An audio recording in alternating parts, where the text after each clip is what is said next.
Are you tired of your MeshCore or MeshTastic repeaters being cut down because they look like flock cameras? We'll say no more. Got a new repeater build for you, and you can put it basically anywhere.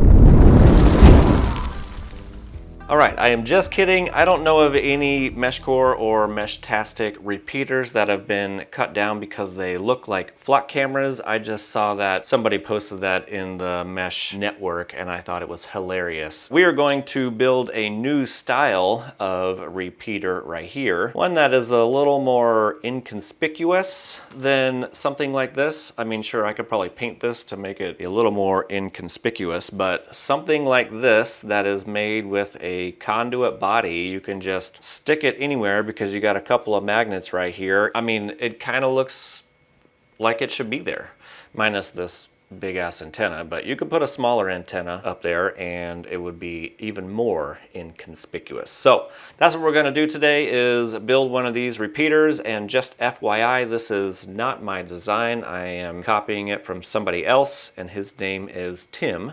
So thank you very much, Tim, for this idea right here. And we're going to be building it for MeshCore. Alrighty, let's get to it. All right, this is basically everything that we're going to need to build our new MeshCore or MeshTastic repeater that doesn't look like a flock camera. Some of these are going to be optional, okay, and I'll go over those whenever I point them out. So the main body right over here, this is a 3/4 inch conduit body. I bought this at Menards. I think it was around $5 or $6, and this is 3/4 inch. You could get any different size, but 1/2 inch up to like 1 inch. This is all the same body. The only thing that's different is the hole size right here, but we're choosing 3/4 inch for our body build, and it'll kind of make sense as we build it. Okay, the next thing that we're going to need would be a small piece of 3/4 inch conduit. So we're going to need roughly, just measure it for you, I am choosing 3 3/4 inches. Okay, so we're going to need a piece that's that big,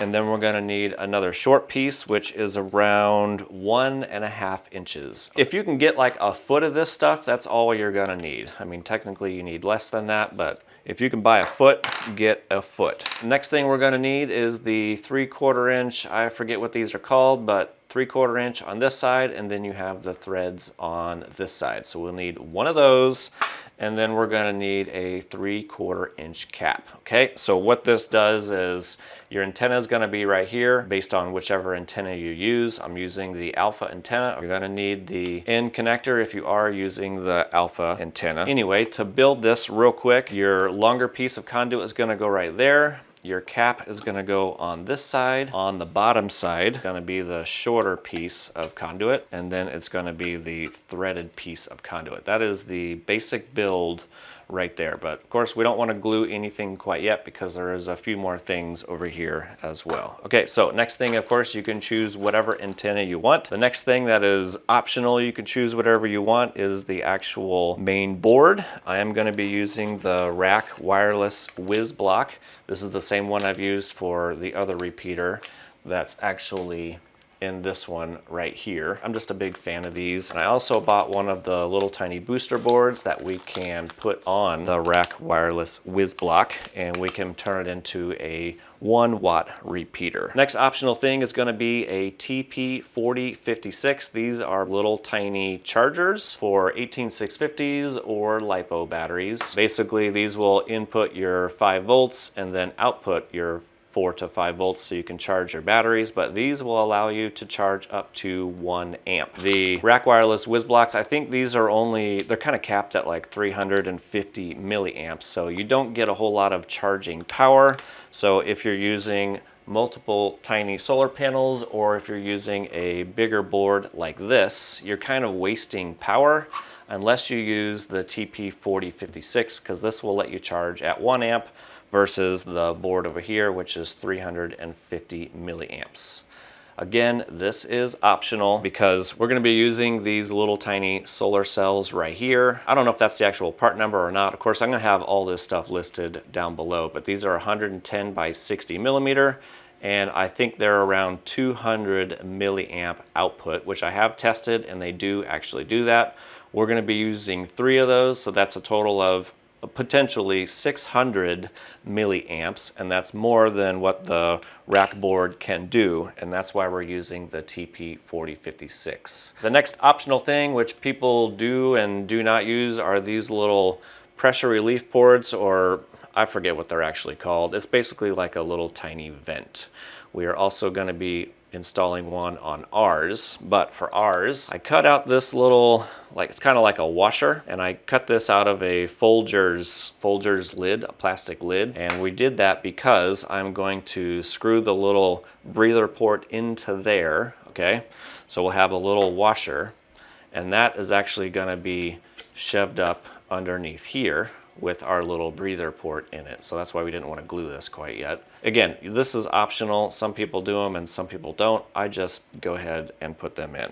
Okay, so we're going to need the breather and the little washer with a hole in it. The next thing is I like to make mine so I can basically disassemble everything. So I already had these on hand, but you may or may not want to use them. Basically, this is so we can wire up our solar panels up to these connectors, and then the connectors, we can either go to the boards or we can go in different places, and then we have a place that we can disconnect. Maybe we need to remove something from the body or from our build. And then the next optional thing, of course, is your batteries. If you're familiar with my channel, I used to do a lot of stuff with 18650s, so I've just got a bunch of these laying around. So that's actually what I'm going to be using, is 3 18650s, but you could use a LiPo battery. If you do use one of these, just make sure that these like to be somewhat compressed. So whenever you put it inside the body here, which these do fit in there actually kind of perfect, you're going to want something flat on top to kind of keep it somewhat compressed. Okay.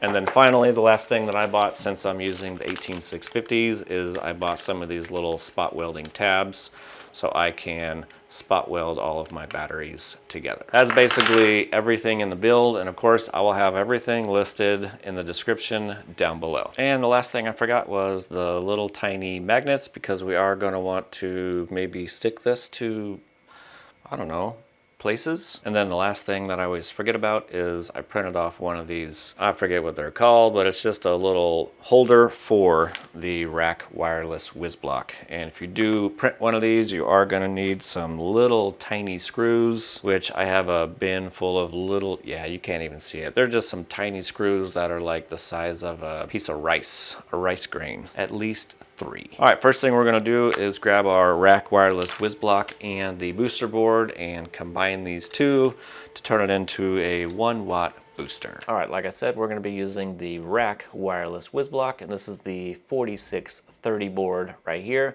You could use this all by itself, but like I said before, we are going to be turning it into a 1-watt booster with the booster board 13302. Basically, we need to put this pin header right here onto this one right here, and it's going to be 3 little tiny screws just like that. And once we have this together, our new antenna connection is going to be right over here. This one over here will actually be disabled. All right, so we'll go ahead and put these two together. You're going to need a little tiny screwdriver as well. I'll go for this one right here.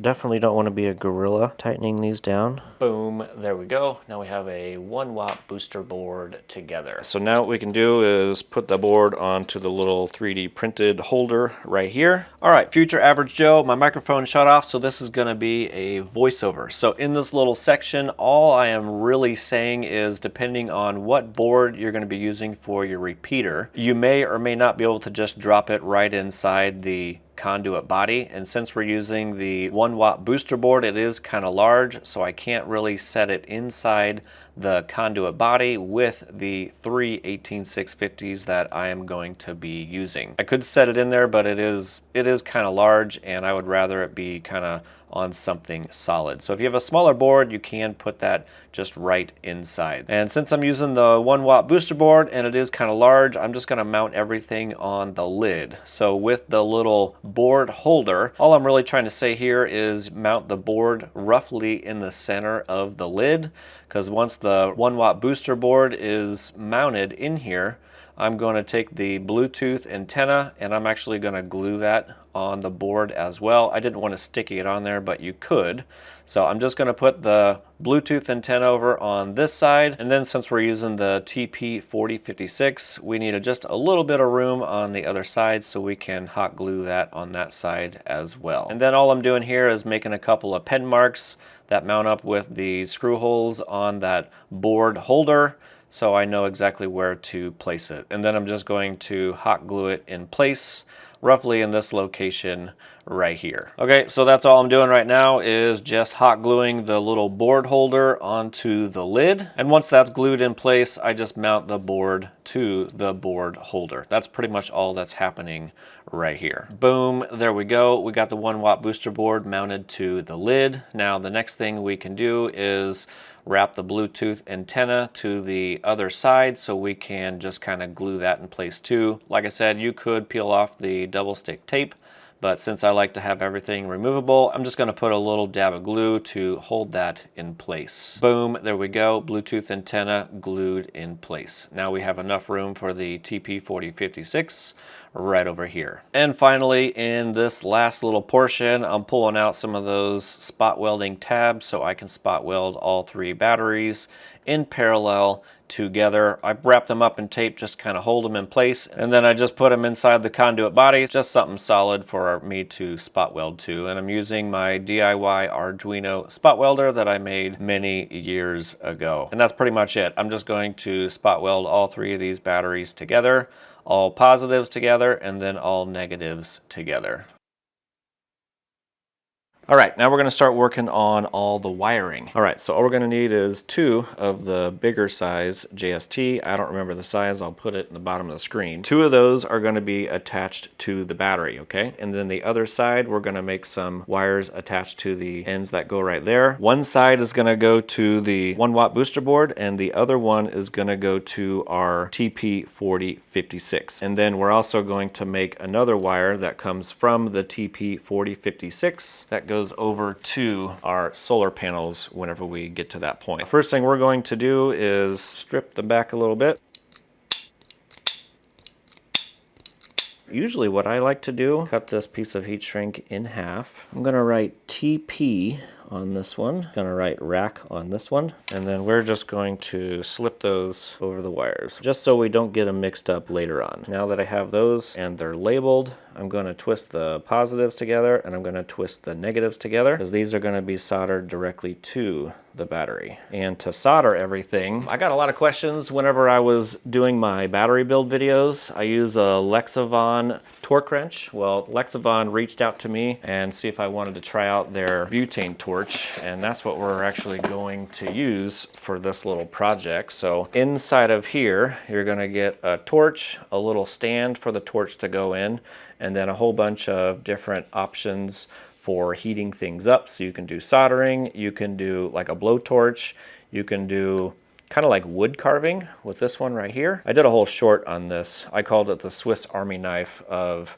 torches. But anyway, we're going to use one of these so we can solder our wires together and possibly just use the torch part of it for heating up our heat shrink and stuff. So anyway, this is a pretty sweet torch right here, and our tips are going to go on the inside. Actually, we could screw this together right here, and then that drops in there, and then we put this back on. So you can change all the tips pretty easily, and it does come with little wrenches so we can tighten that down so it doesn't come loose on us when we are trying to solder. So I'm going to let this heat up for a second. This is the Lexivon LX771. All right, so what I'm going to do first is just put a little dab of solder on here, and that's going to be our positive wire.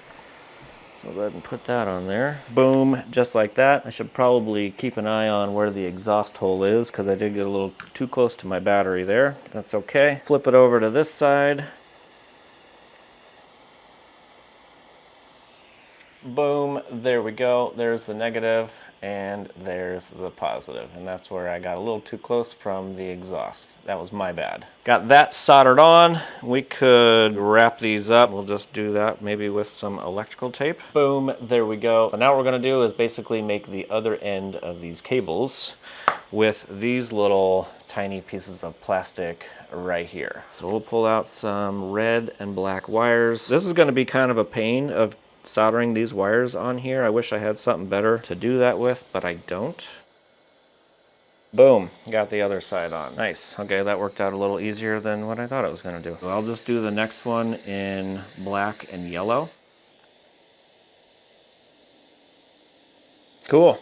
Got that one as well. And we'll probably go ahead and throw some heat shrink to cover up all of these. All right, we got all of our pigtails made, so I was gonna just give you a visual representation of how everything is going to work. Okay, so we have our solar panels right here that we're going to solder these wires to, so that means we'll have a little JST connector to it. The other side is gonna go to the input on the TP4056. Okay, so that's gonna be our power coming in, and then on the output side, we're going to solder on this little connector, and that's going to connect directly to the TP4056 right here. So it's going to be a direct connection to the battery, so we can charge the battery from solar through the TP4056. And then the other JST that we connected on here is going to go directly to the rack board over here. You don't have to do it like this. This is just how I do it, so I'm able to disconnect every single part just in case I have a failure later on down the road. It'll be just a quick, easy replacement.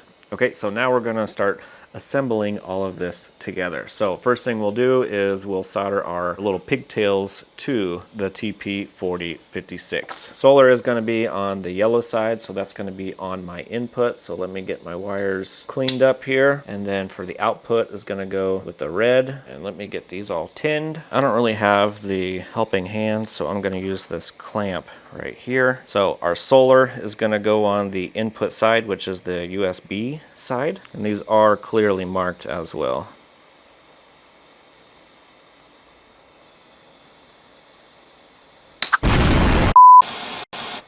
That wasn't ideal, was it? And the output side will be the red. Boom, just like that. And then we'll just trim off the excess down here on the bottom. And then we'll be able to hot glue this into place. We're just gonna put a big glob right on the back, just like that. And we will put it right down here. Boom, there we go. The lid is basically done. So we have our 1-watt booster board, our TP4056, and then on this side we have the Bluetooth antenna. Next we're going to start working on the body, and this is what's going to hold all the solar panels. So one is going to go right here, other two are going to go on the other side. Once we have all this assembled, there could become just a slight shadow on the two side panels, but I think that'll be just fine, because if we face this south, we'll be able to hit the morning sun with this panel, daytime with this one, and then the setting sun with this one right over here. So if we create just a little bit of shadow or just a little portion of the day, it's going to be just fine. So also what we're going to be doing to this body is we're going to be drilling little tiny holes in here so we can pass our solar panel wires to the inside. So I think what I'll do first is I am going to get all of our solar panels set out right here and solder on the solar panel wires. And those I don't think have to be really too long, 4 to 5 inches. Snip, snip, and snip. I have pre-tinned all of my wires. Now I'm going to tin the back of these solar panels. Okay, so as you can see, positive and negative, and you can choose whichever one that you want. Now I'm going to rotate these around this way. All right, now we're going to drill our holes real quick, and this doesn't have to be anything specific. I'm just going to drill a 1/4 inch hole, and if I find that's not big enough, then I'll just make the hole slightly bigger. So the back side or the bottom is going to be like the side that faces south, so I'm just going to do that one first. So I'm just going to drill a hole right in the center if I can. Got our hole for the main panel on the back. Now we can drill a hole for the two sides. Now the only thing that's different about this, we don't want to go like directly in the center because the panels are going to be off the side a little bit, because the top panel is going to overlap those ones right there. So if we just kind of measure the center of the panel, somewhere around 1 3/16 inches. So if we just kind of line that up over on this side, 1 3/16 3/16. So now you can see my dot is kind of lined up with the center of the panel here. That's basically all we're doing. So I'm going to do the other side as well.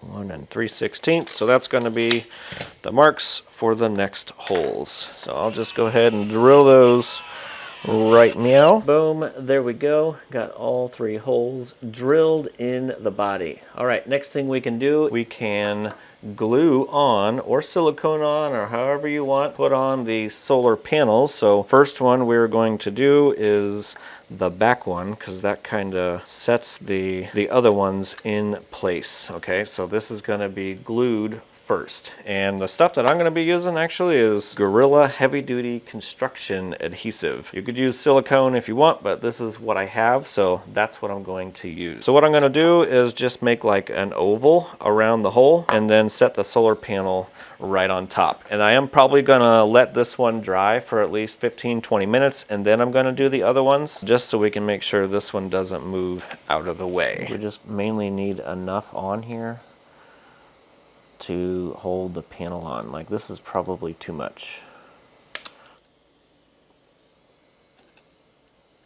I'm just trying to make it as straight as I possibly can. That's what we got right here for the very first solar panel. If you do have a bunch squeezing out the backside, I would probably clean that up so our next solar panels can be somewhat flush up against that panel. All right, it's been about 10 or 15 minutes and this is on here really, really good. It is not going anywhere. So we are going to put on the other 2 panels. And now we can set this one down.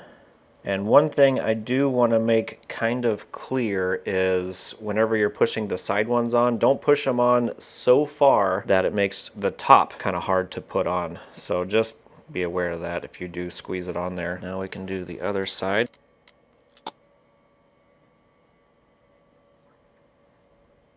Okay, I don't think I really have to wait for that to dry right now. I think it's going to hold. So what we're going to do is start working on soldering all the positives and negatives together. And we're going to twist those together, and then we're going to solder it onto that last JST or jumper wire right here. So I do need to grab some more heat shrink. Get some cat hair in there.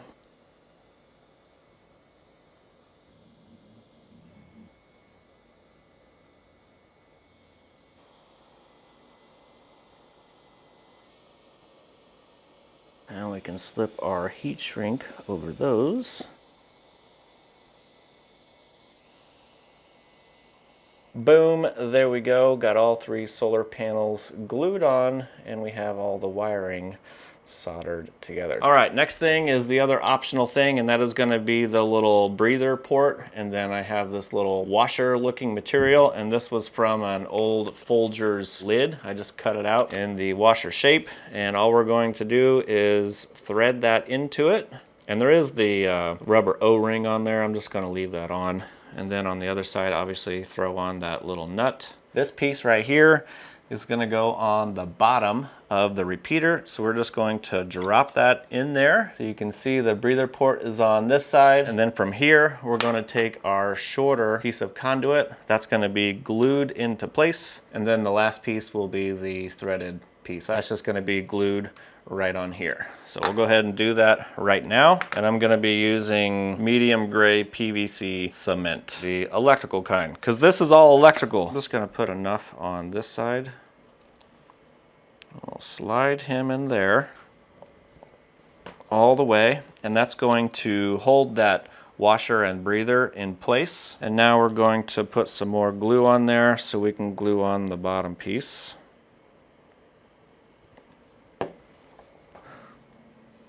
The next thing we can do is get the top portion or the antenna portion ready to go. I'm going to be using the Alpha 915 antenna, which uses the N connector. So of course I need the N adapter. So I'm going to have to drill a hole big enough for this. All you have to do is figure out which antenna you're using and drill the hole to the appropriate size. I'm going to bring mine over to the vise and drill a hole right here, and I'm going to be using a step drill bit, and I believe I have to go up to 9/16. Boom, there we go. Now we have our hole for our antenna, so we can go ahead and put that in. We'll put the star washer on and then the lock washer. Boom, there we go. We have our end adapter on the little cap. Now for me personally, I'm not gonna glue the cap onto the piece of PVC in here, because if I ever want to retrieve this or do something, maybe my cable down here is messed up. If I glue this, it's gonna be kind of a pain in the ass to take apart. So I am not gonna glue the cap. I'm just gonna glue this part into the conduit body right up here. And since this will be on the top, it'll be waterproof, etc. It should not ever really come off or come apart. So that's what I'm doing.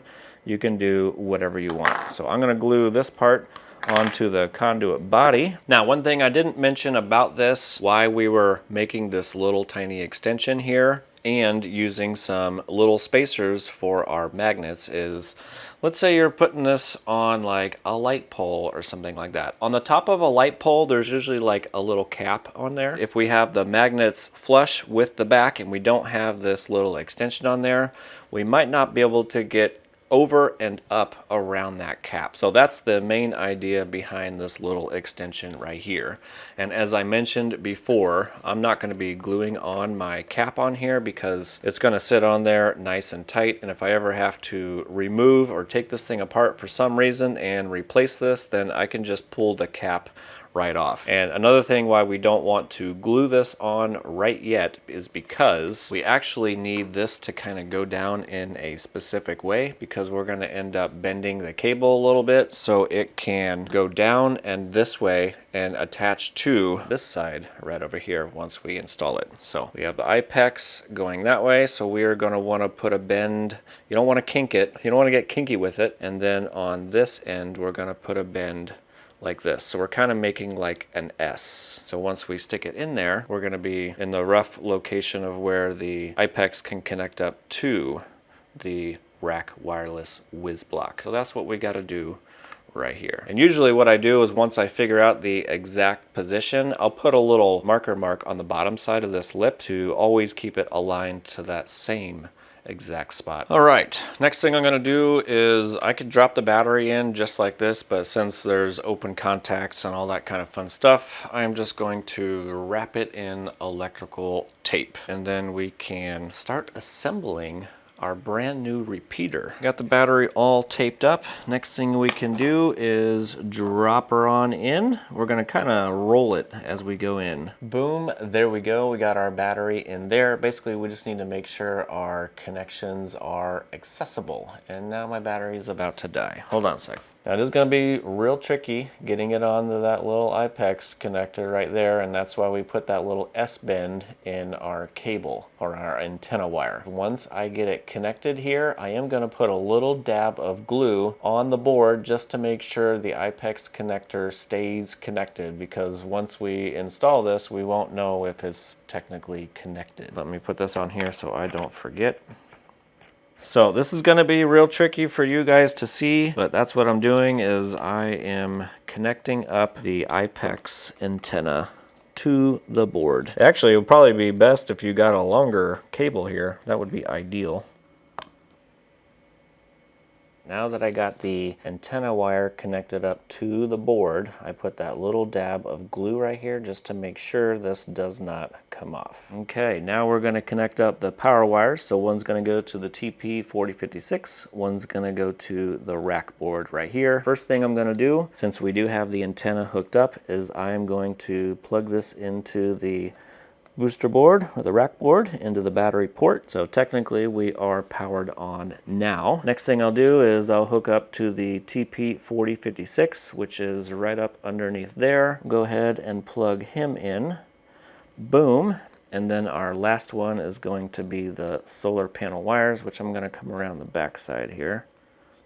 Boom. There we go. So now all we have to do is tuck the wires inside and close it up. All right, we did get all of those in there. Next thing is going to be installing our magnets so we can stick this to anything metal. Now, I did use a longer screw because I'm a pack rat, and I found a metal spacer, so that's what I'm going to be using. You don't have to use a metal spacer. You can use like a couple of nuts back there, basically whatever you want just to create a spacer. That's basically where we're at, is we're at the point of installing the magnets on the back, and we're practically done. The last final touch to this, there's two of them. One of them is taking off the little plastic sheeting on the solar panels. Boom.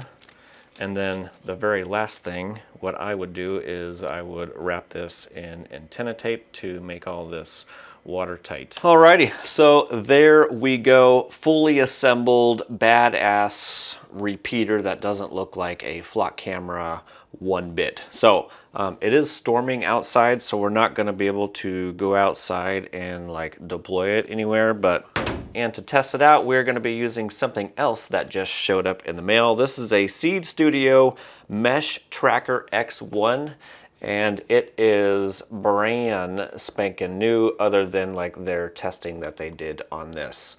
And it comes with a little, you know, clasp right over here, a little leather piece to attach it. And this is actually real similar to something else that I bought like a month or two ago. It's the Wiz Mesh Tag. This is what I've been carrying around with me because you can just kind of slip it right in your pocket. And this one is basically the exact same size. So since I just got this, it's technically for Mesh-tastic, but I did see it on the MeshCore website, so I just flashed it with MeshCore because it was on there.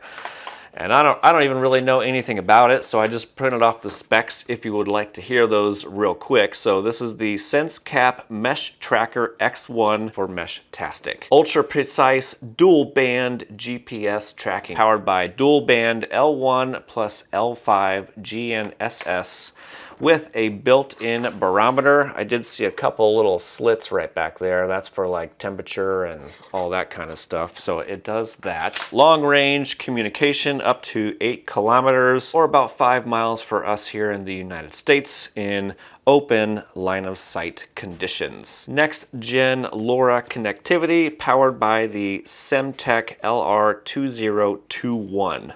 The Mesh Tracker X1 delivers stronger RF performance with up to minus 141 dBm sensitivity and 2.6 megabits FLRC data rates. I have no idea what any of that means. It's a card sized, easy to carry, flexible vibration and sound alerts, IP66 rugged outdoor protection, so you can basically clip it onto like a go bag or whatever, and if it gets wet, it's going to be just fine.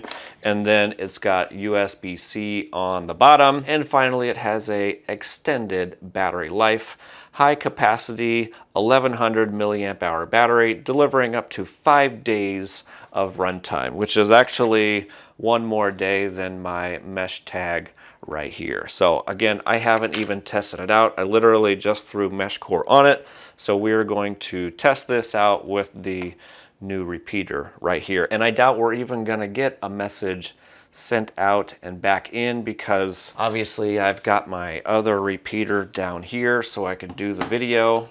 And yeah, so we're kind of in a hole all by ourselves, but hey, what the heck, we'll give it a try. All right, let me open up the MeshCore app. We'll hit the connect button. There we go, MeshCore right here. I haven't named it. I haven't done anything with it whatsoever. I haven't even paired with it yet. 1, 2, 3, 4, 5, 6, hopefully. Yes, okay, cool. Let's configure your new device. Let's do that. Enter your name, averagejoestuff, continue. Oh, this is different than going through the whole setup menu that I've done in the past. So United States, continue, and I don't believe you, so we're gonna go in here and make sure. I always do coding rate of 8. Okay, we can do position settings, of course, for the GPS, but I'm gonna leave that disabled for right now. So we got basically all the same things that you would normally do with your MeshCore companions.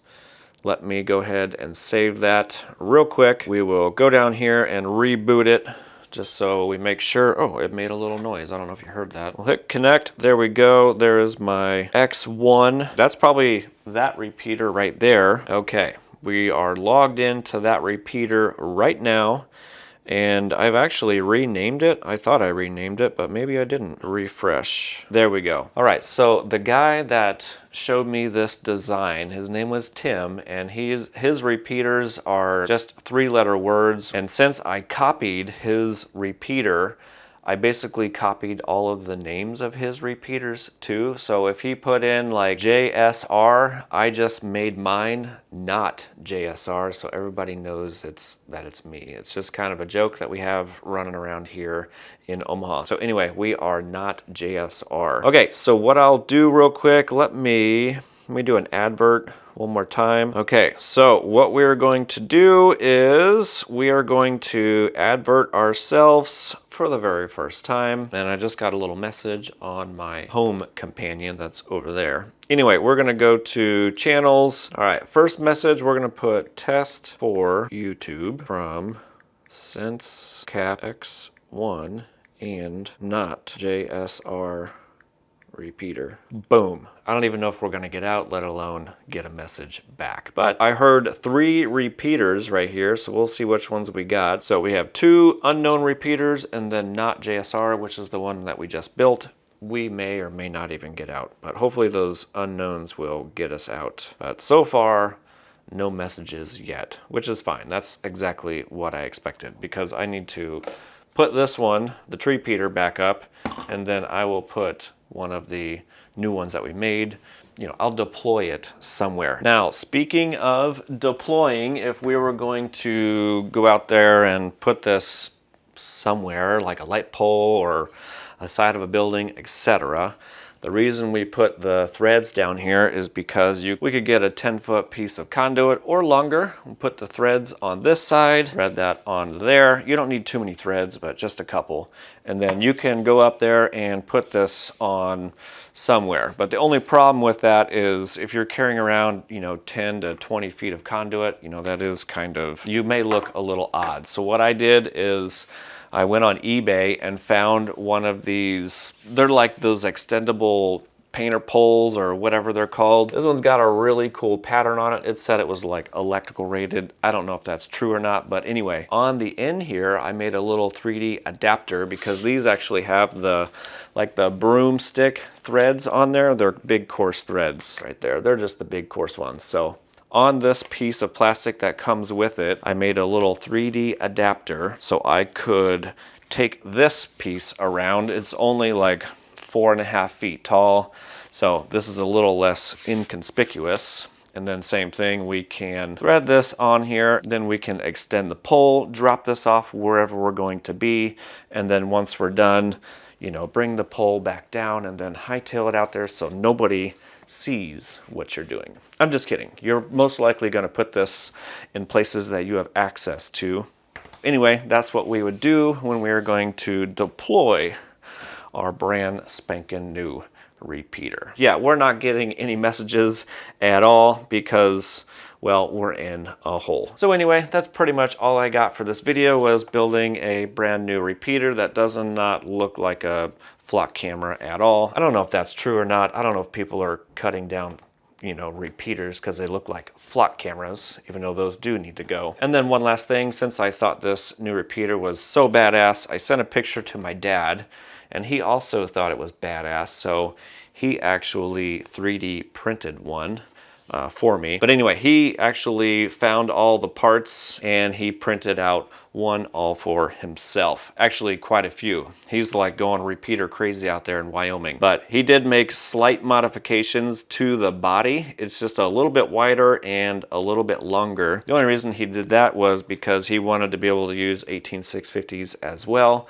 but he wanted the batteries to be side by side and not do the triangle like I did. So that's his modification, and it looks pretty badass. And then the last thing that he did for his location, he put a little strip of metal back here because he's kind of out in, he's out in Wyoming, and there's a lot of like wooden posts out there where he puts repeaters. They're not metal, so he doesn't really need the magnets. So he uses this metal strip right here so he can put like a band clamp around like a big wooden fence post, stuff like that, that he has access to and is allowed to go to. And he can put a band clamp around that pole and around this metal strip right here so he can hold it there. And then the other ways that he's able to do it out there in some areas, basically the same thing without the magnets. He will put them on T-posts. And that's actually what we did with one of them out there. And I'll insert that picture. It is such an amazing place out there. It's just awesome. You guys should really go to Wyoming. It's badass. Anyway, that is my dad's 3D printed version right here. Alrighty, well that is pretty much all I got for the repeater build. I do want to give Lexivon a shout out for sending out this badass torch. So of course, if anybody needs a badass torch, a Swiss Army knife of a torch, I will have links down below. And I also want to give SenseCAP a little shout out for sending me the brand new X1. Of course, it's brand spanking new, so I'm gonna have to have a little bit of time testing that out. All right, well, if anybody has any questions, comments, or concerns about the new repeater build, or maybe if you have a suggestion or something like that for improvements,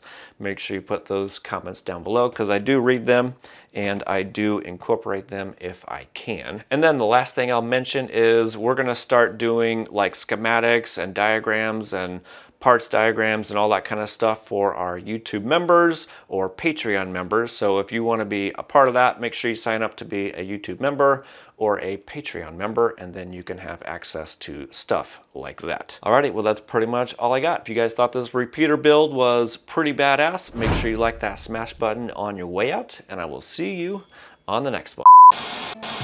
Might just put a TP on it if I have a better marker. I don't think we need like a crap ton on here. Are you coming out of here or what? Hold on.